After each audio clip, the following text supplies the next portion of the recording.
We're joined today by former Minister without Portfolio and Trade Representative for Taiwan, Minister John Deng. Thank you so much for joining us today. Thank you very much for having me. I want to start with some recent news. Over the weekend, there was an interview with U.S. Trade Representative Jameson Greer, in which he said that he doesn't expect the recently announced tariff rates to be reduced anytime soon. Now, it seems to be a little bit at odds with what Taiwan President Lai Ching-te said, which is that the 20% tariff recently announced for Taiwan was only temporary, and that it would be reduced soon once a new trade deal is announced. Do you think that this 20% tariff rate will go down in the near future? I think this depends upon how much and what we can offer to the United States.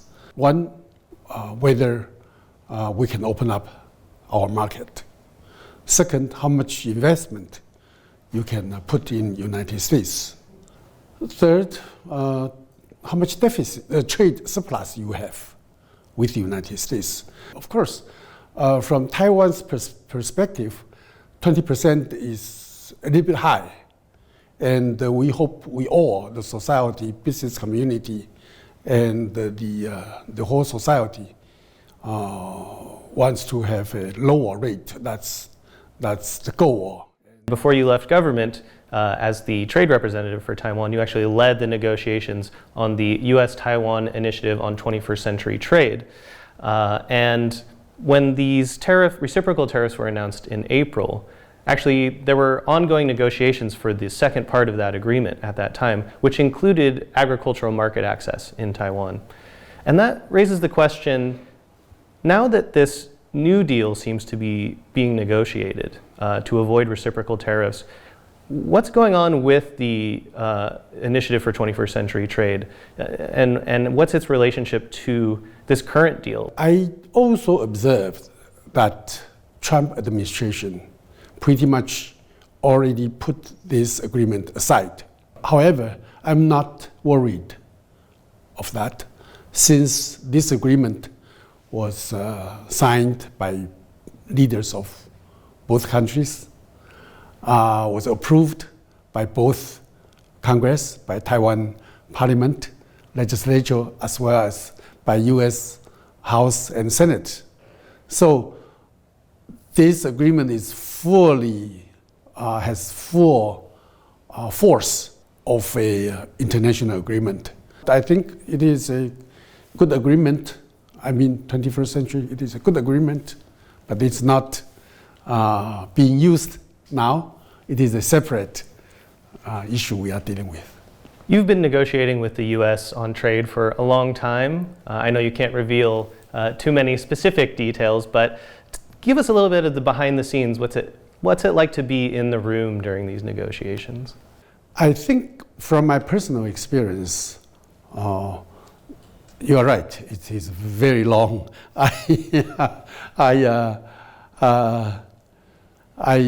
Sometimes I think I'm in some period of time I almost live in that building. I think I respect my colleagues working for USTR. They are very well knowledged. They are very experienced. And I think they are working for U.S. interest. They are very aggressive. But in the meantime, I also feel that they are very professional. They know that each country has its limit. They understand Taiwan has its own domestic politics we have to deal with. And they want to do extra mile to help Taiwan.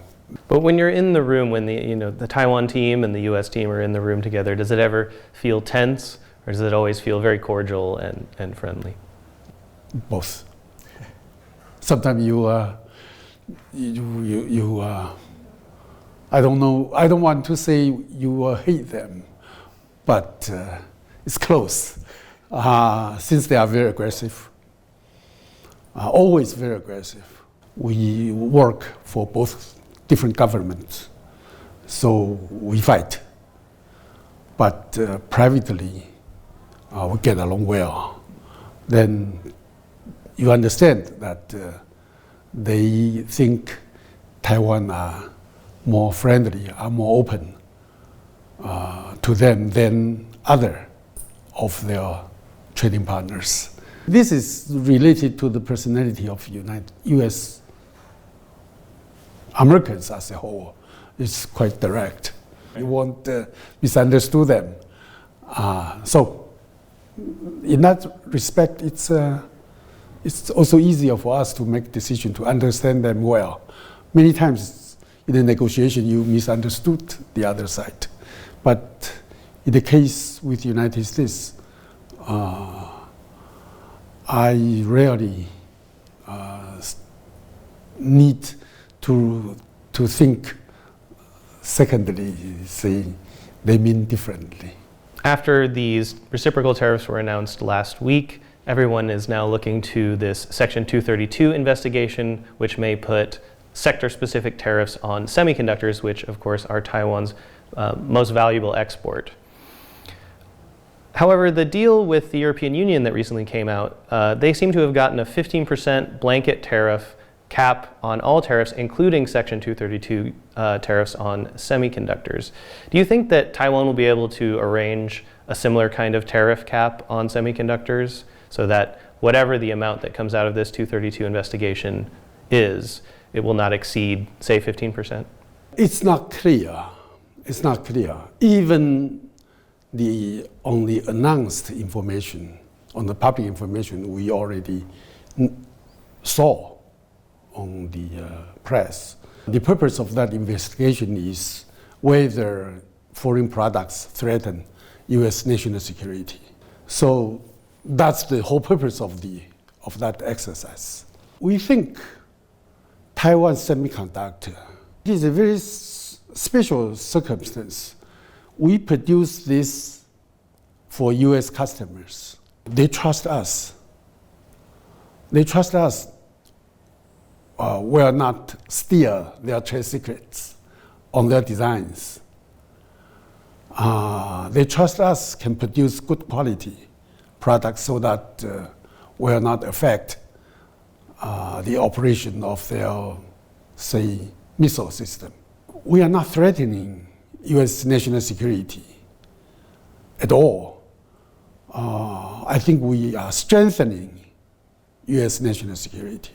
And now, since TSMC already announced, already invested, and already start to produce some products there, so I think the threat to U.S. national security is even less now than before.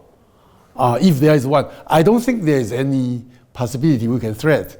We were threat, but now with the investment of TSMC, that imaginable threat is even less.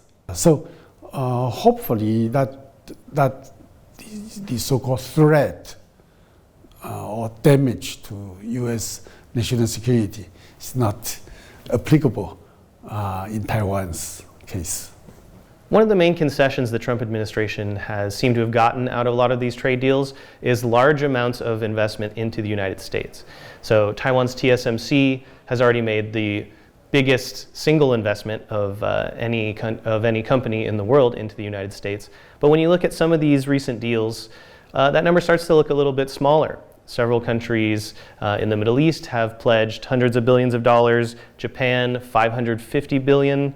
Korea, $350 billion. Do you expect that this trade deal that will be between Taiwan and the United States will include large amounts of investment in the US like we've seen in these other trade deals? I do think we should invest more in the United States. I also encourage our business communities to invest more in the United States. We have these capabilities, but in the past, we all invest in China. And then later on, some of the investment moved to Southeast Asia. But in the United States, I think there is still some hesitation But if we can use this opportunity to encourage, even reluctantly, move to United States, that will upgrade Taiwan business vision and their future development. There are some criticism on this, claiming invest in U.S. will hollow out Taiwan's economy. I think there's totally no ground for that kind of accusation. The investment in foreign countries is to expand our business scope, is to getting our business more sophisticated, is helping our business to pay more attention with their laborers, with their workers. So it is definitely positive to business and definitely positive to the country as a whole. Obviously, these trade negotiations have been very stressful for Taiwan, and a lot of these tariff actions that the U.S. has taken has been through executive power. In other words, when there's a new U.S. president in 3.5 years, all of these tariffs could disappear on day one. All of these actions could be overturned. And I'm just wondering, how does all of this constant cycle of trade tensions affect the long-term relationship between Taiwan and the United States? Trump, his approach looks like, I think, caused many dissatisfaction to foreign countries, including Taiwan. But we also noticed that he was elected by the United States. And the imbalance was very well seen. Everybody knows there are imbalances in the United States. As we just discussed, huge government deficit, huge trade deficit. Those are need to be addressed. Even without President Trump, it's another president. They still have to face to correct this imbalance. So to Taiwan, it is very clear. To our advantage, we have to work with the United States. It's to our advantage. I often quote this traditional Chinese saying, as we may lose some battles, but we win the war. And do you think Taiwan is winning the war? Of course. See how our economy, see how much we export, see very low unemployment rate, see our national income. We win the war. Okay, Minister Deng, thank you so much for joining us today. Really appreciate it. Thank you very much for having me. Absolutely. Thank you.